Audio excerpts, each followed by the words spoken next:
achievement.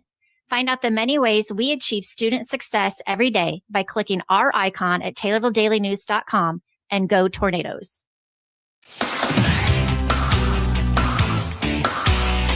WTIM.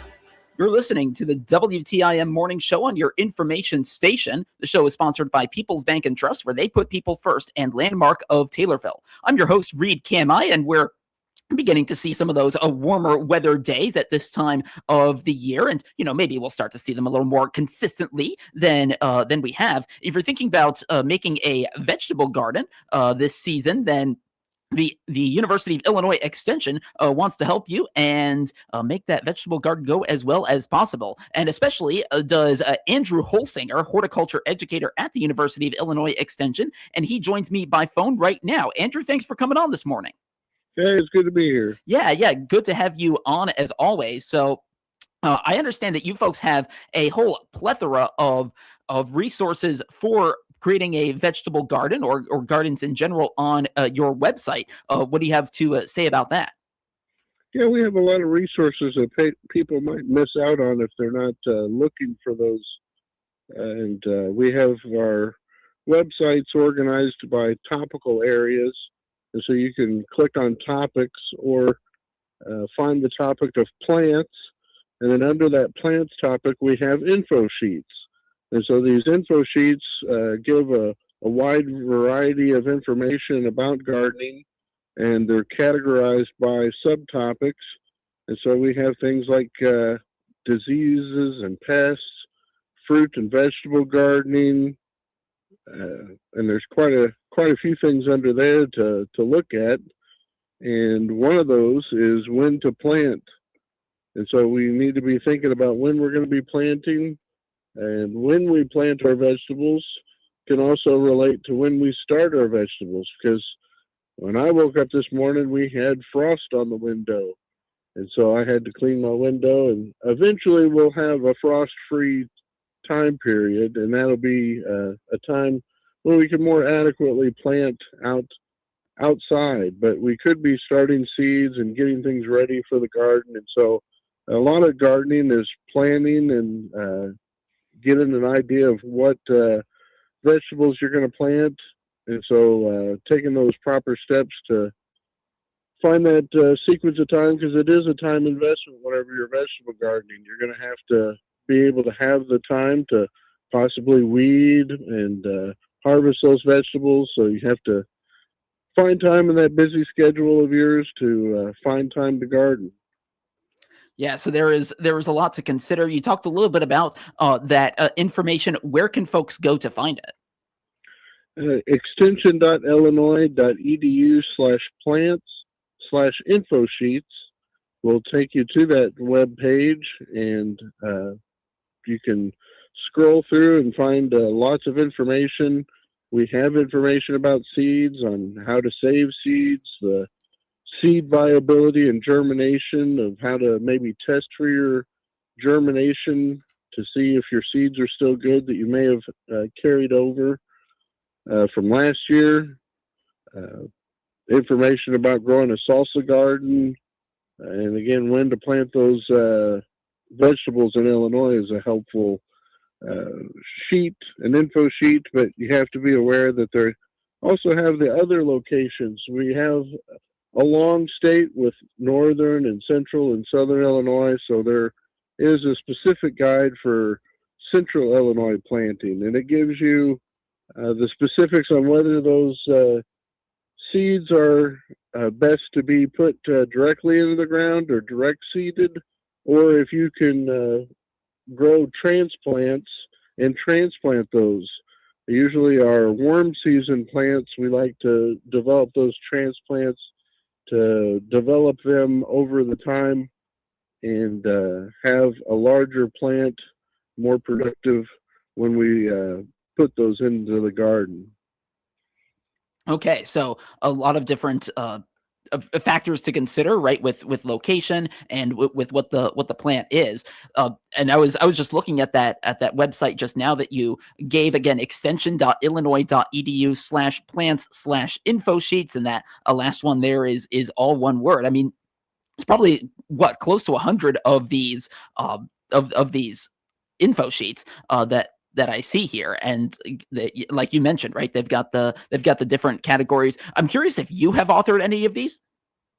Yeah, I did put a few of those together, and we're continually adding to our collection of info sheets and adding to that library. So there's consistently more being produced, and so check it out, see what you can find there. And another thing to check out is the location of your garden. So whenever you're going to be putting the vegetable garden in, you got to be mindful of the location. So think about your sun exposure. Most vegetables are going to need full sun, so 6 to 8 hours of sunlight per day.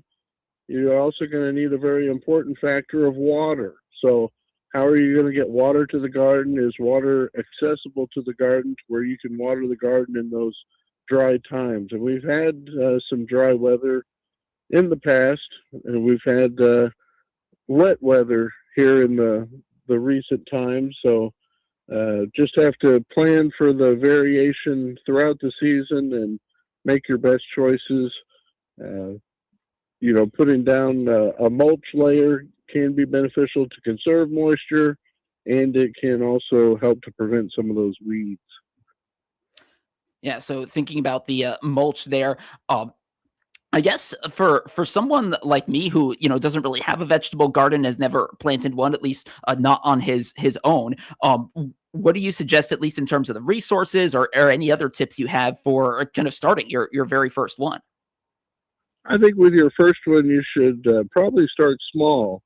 And if people don't own land or have accessibility of land to plant a vegetable garden, there are alternatives. So there are containerized vegetable gardens where you can grow vegetables in a container. You have to have the right size container with drainage holes in order to be able to support that plant. But it is something that you can do. Often people are looking at raised beds to help maybe save their back a little bit and have a productive vegetable garden. So again, planning comes into mind whenever you're planting the garden, but you're also going to have to make some wise choices of your vegetables that you're going to be growing. So look for disease-resistant varieties, and that's going to help the beginner gardener to not have to deal as much with the diseases if those plants are resistant. So some wise choices in your shopping can help you down the road whenever you're having to tend to the plants. What are some of those more disease resistant, plants or vegetables or that sort of thing? Well, there's the hybrid plants have been bred for some of that disease resistance, and so you find that more in the hybrid plants, but people still like to have their heirloom plants, the great heirloom tomatoes with their sensational flavor. Sometimes even if you have some of those problems that the heirloom varieties have, it's kind of a balance of, this is a nice flavor that I can have with this tomato, but disease resistance is also a factor whenever it comes to vegetable gardening. No, it certainly is with all that is out there. I'm talking right now with Andrew Holsinger, a horticulture educator at the University of Illinois Extension, and we've been talking about gardening and all the many resources that the Uni of Illinois Extension has about gardening, about planting, about vegetable gardens, all of that. And that information is again at extension.illinois.edu/plants/info sheets. We're going to take a break, and when we come back, we'll talk a lot more about that and all things gardening right here on the WTIM Morning Show on your information station. Your information station, WTIM. Check the markets now on the RFD Radio Network. I'm Jim Taylor. Higher across the board with corn, beans, and Chicago wheat. May corn up 7 1/4, 467.5. July corn up 6 3/4, 478 3/4. New crop December 494.5, up 5.5. May beans up 19, 1233. July beans up 18, 1245 1/4. New crop November 1171, up 7 3/4. May Chicago wheat up 14.5, 609 1/4. July, KC wheat up 12.5, 639.5. Maybe meal up 240, 317.80. Maybe oil up 66 cents, 67.81. Livestock trade March feeders 347.25 down to $1.47. April live cattle up a dime, 230.25. April lean hogs 95.22 up 2 cents. Energy market April crude oil up 7.87, 95.08. RFD Radio Network. Here's Cousin Bill from Illinois Paving. Driveway problems? Are you tired of wasting money on the cheap fix that never lasts for your driveway?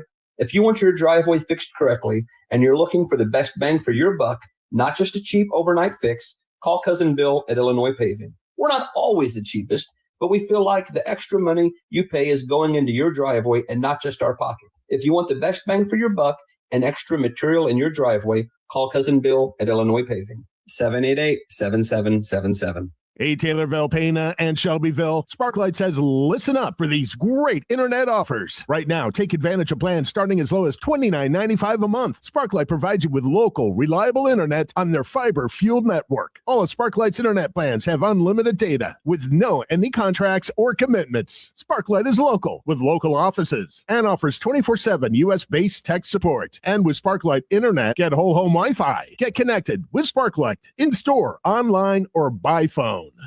Taylorville Care Center's personalized therapy program helps you get back to enjoying the season, whether it's holiday gatherings, winter walks with the grandkids, or cheering on your favorite team indoors. We'll help you stay active and independent. You'll receive great medical care and the therapy you need to get moving again. If you've been in the hospital or just need a little boost, call Taylorville Care Center at 824-9636, 824-9636. Taylorville Care Center, caring for our community for over 50 years.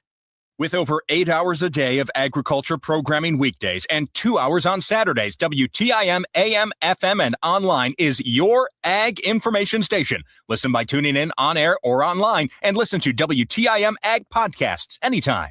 Here's Dr. Pavi Gill from Springfield Clinic, Taylorville. Lifestyle medicine is about motivating you to improve your quality of life by changing habits and behaviors. Find out more by clicking Dr. Gill's icon at TaylorvilleDailyNews.com.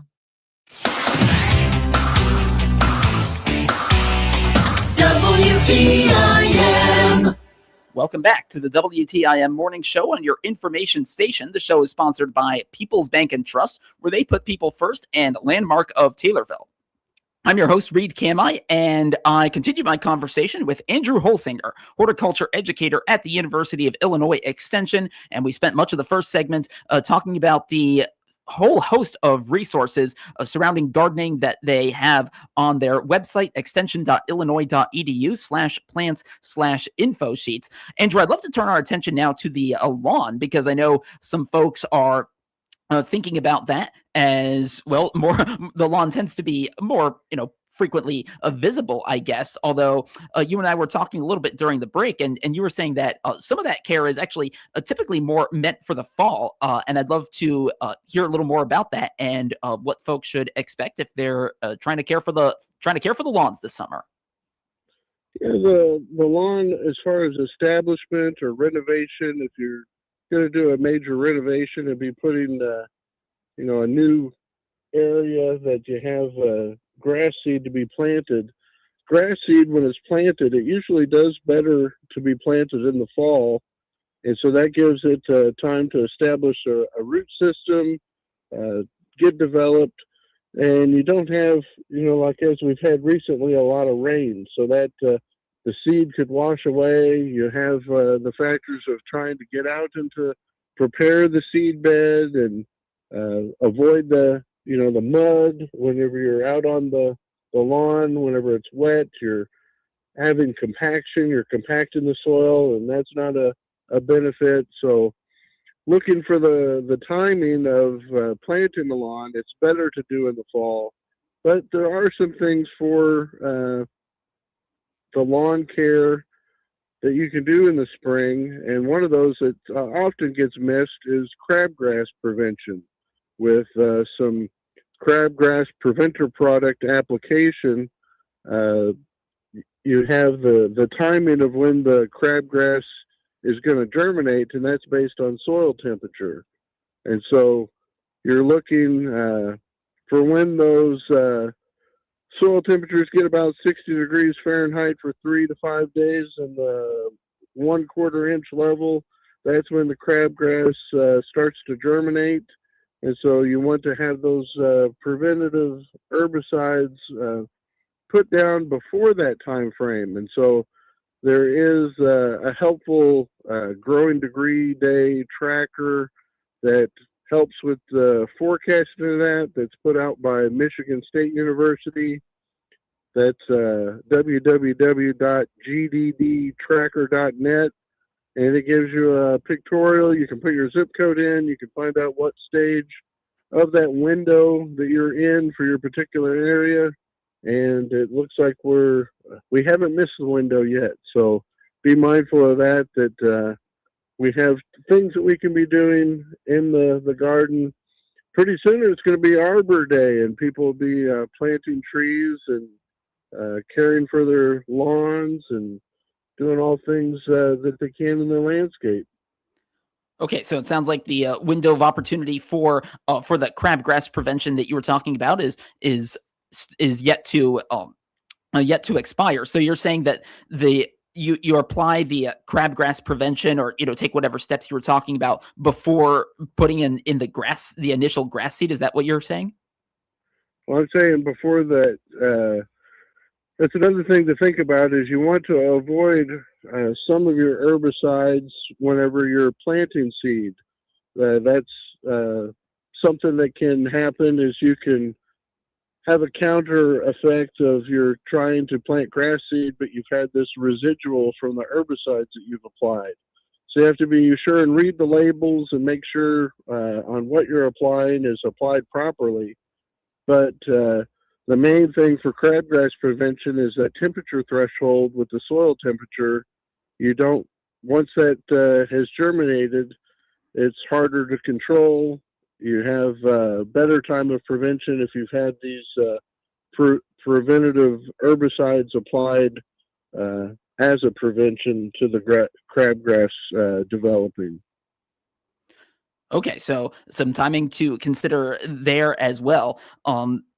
When caring for the lawns. I'll tell you what, we've got about 2.5 minutes left. You and I were also talking a little bit during the break about fruit trees and kind of the timing with that. And I feel like this could actually tie in well, perhaps to the Arbor Day thing you were mentioning earlier. What do you have to say about that as, again, the weather is getting warmer and hopefully more consistently so? Well, the plants respond to the weather. And so as the weather has warm days, we accumulate growing degree days, and those indicate how much progress we've had throughout the season. And so you can look at trees and other plants, some of the shrubs, they flower. And so especially with fruit trees, it's important. It's called phenology, or the development over time. And you can see how the trees flower. Well, with this springtime, winter, back and forth, and the chances of frost and freeze events, it is real cautionary for those that have fruit trees, because you can have some of the fruit buds or the flowers to succumb to those freezing temperatures. And so without flowers, you don't have fruit. And so we want to avoid, if we can, these frost freeze events to the aspect of when you're planting a fruit tree. You can plant it in an area where maybe you have some good air drainage for the cold air to drain away from the tree. So there are kind of some logical steps to even planting fruit trees, to where the tree will have a more likelihood of avoiding some of these freezing possibilities. Yeah, and keeping all of that in mind. Andrew Holsinger, horticulture educator at the University of Illinois Extension. Andrew, thanks for coming on and sharing all of that this morning. All right, no problem. Yes, and thank you for listening to the WTIM Morning Show on your information station. You have yourself a great day, And we'll be back tomorrow at 8:40. The Big 870 WTIM Assumption Taylorville. 96.1 FM Taylorville. 107.5 FM Shelbyville. 107.9 FM Pena Nokomis. News this hour